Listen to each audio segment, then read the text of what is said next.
Hello students, welcome back. I welcome you all on behalf of Bharat English High School and Junior College. Today we are going to begin with our English subject, and the very first poem we are going to begin with is Cherry Tree. So let's start with a poem. This poem is written by Ruskin Bond. Ruskin Bond is a widely loved writer of poems and stories.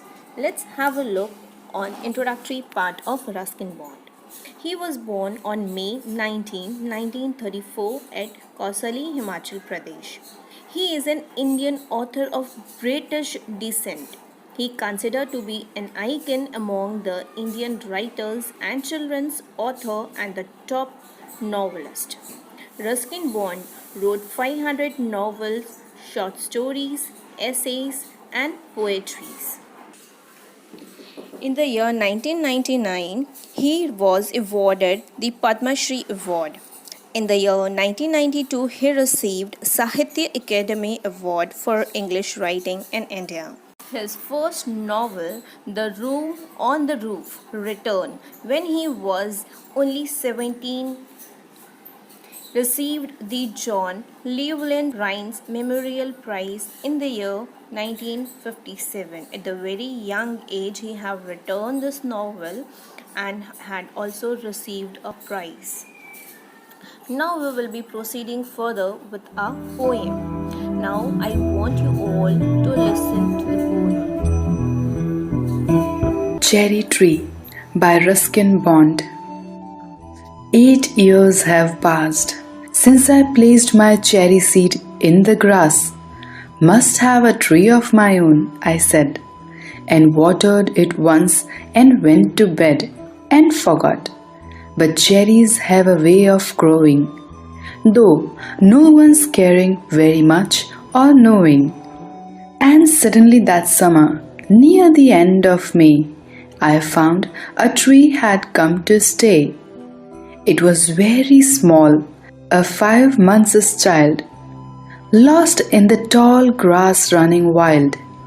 Goats ate the leaves, grass cutters' scythe split it apart, and a monsoon blight shriveled the slender stem. Even so, next spring I watched 3 new shoots grow. The young tree struggle upwards thrust, its arms in a fresh fire's lust, for light and air and sun. I could only wait as one who watches, wondering while time and the rain made a miracle from green growing pain. I went away next year, spent a season in Kashmir, came back thinner, rather poor, but richer by a cherry tree at my door, 6 feet high, my own dark cherry. And I could scarcely believe it, a berry, ribboned and jeweled in the sun, hung from a branch, just one. And next year there were blossoms, small, pink, fragile, quick to fall at the merest breath, the sleepiest breeze. I lay on the grass at ease, looked up through leaves at the blue, blind sky, at the finches as they flew, and flitted through the dappled green, while bees in an ecstasy drank of nectar from each blossom, and the sun sank swiftly, and the stars turned in the sky, and moon moths and singing crickets, and yes, I, praised night and stars and trees. A small, tall cherry grown by me.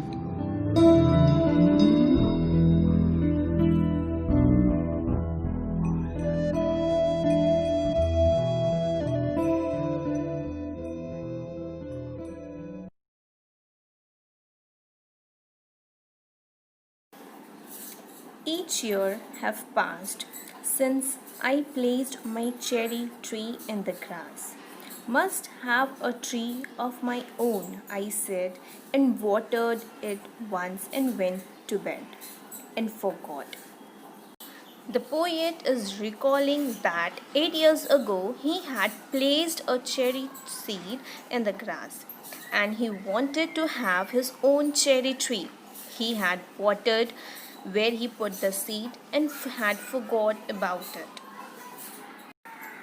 But cherries have a way of growing, though no one's care very much or knowing. And suddenly, that summer, near the end of May, I found a tree that come to stay. It was very small, a 5-month child, lost in the tall grass, running wild. Goat ate the leaves. Grass cutters split it apart, and the monsoon blast shriveled the slender stem. After planting a seed, he had forgot about the cherry seed, but he says that they have their own way of growing without any much attention, but still cherry tree grew. At the end of that summer, the poet noticed a small cherry plant where he had placed the seed growing among the tall white grass. It was very tiny, it was just 5 month old sapling, and it was so small that it wasn't able to see in the grass. But when the goat was grazing, they ate its leaf, and the grass cutter cut with a sharp cutting blade. In the monsoon, a disease withered the little cherry sapling. Here we have seen that in spite of less attention, cherry tree grew. So here we have seen that there were three different incidents mentioned where cherry tree's life was endangered. First, when the goat grazed its leaf, while grazing it ate its leaf. Second was grass cutter cut its leaf, and the third was when it got fungi disease in monsoon. So now we are going to proceed further. Even so, next spring I watch 3 new shoots grow. The young tree struggle upwards thrust, its arm in a fresh, fierce lust for light and air and sun. So here we can see that the next spring the poet saw the plant was not only alive but it had new 3 shoots. It seemed eagerly pushing upward. That means he just ignored, he just denied to die, and he wanted to live, and he was moving upward to get sunlight, air, and he was anyhow struggling to stay alive. Next, I could only wait as one who watches wandering while time and the rain made a miracle from green growing pink. Now, the poet knew that the plant was alive, and he was so impatient to see it growing. But he could only wait as a young sapling took its time through the seasons. He felt it was a miracle that the plant was alive and still struggling to live. I went away next year, spent a season in Kashmir, came back thinner, rather poor, but richer by a cherry tree at my door. 6 feet high, my own dark cherry, and I could scarcely believe it a berry, ripened and jeweled in the sun, hung from a branch, just one. And next year there were blossoms small, pink, fragile, quick to fall, at the merriest breath, the sleepiest breeze. Poet went away to Kashmir and returned after some time. Had lapsed. He himself came back thinner and not having much money. But he was thrilled to see that the cherry sapling was now a 6 feet high tall tree. He felt so proud of his own cherry tree, and he couldn't believe that there was actually a ripe red cherry hanging from a branch. Next year, the tree bore delicate pink cherry blossoms. The beautiful flower were so fragile that they will fall at the smallest breath or the slightest breeze.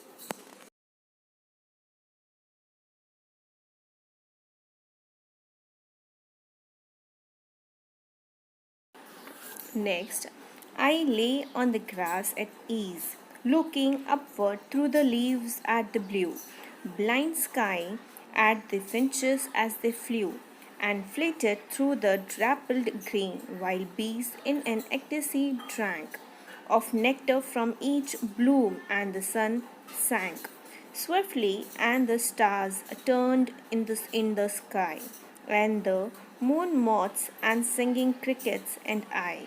Yes, I praise the night and star and the tree that small, the cherry grown by me. Students, initially, if you have seen, initially when we have begun a poem, the poet was recalling his past. How that 8 years ago he had placed a cherry seed in the grass. Now, the poet returns to the present after thinking back on how the tree became to be there. Now he is lying on the grass under the tree, looking up at the evening sky showing between the branches and leaves overhead. He is lying down, and after lying down, he is seeing the sky, which can be seen through the leaves and the branches. He watched the birds darting, hovering over the sweet flowers, and the bees too. As the sun sets, star appeared.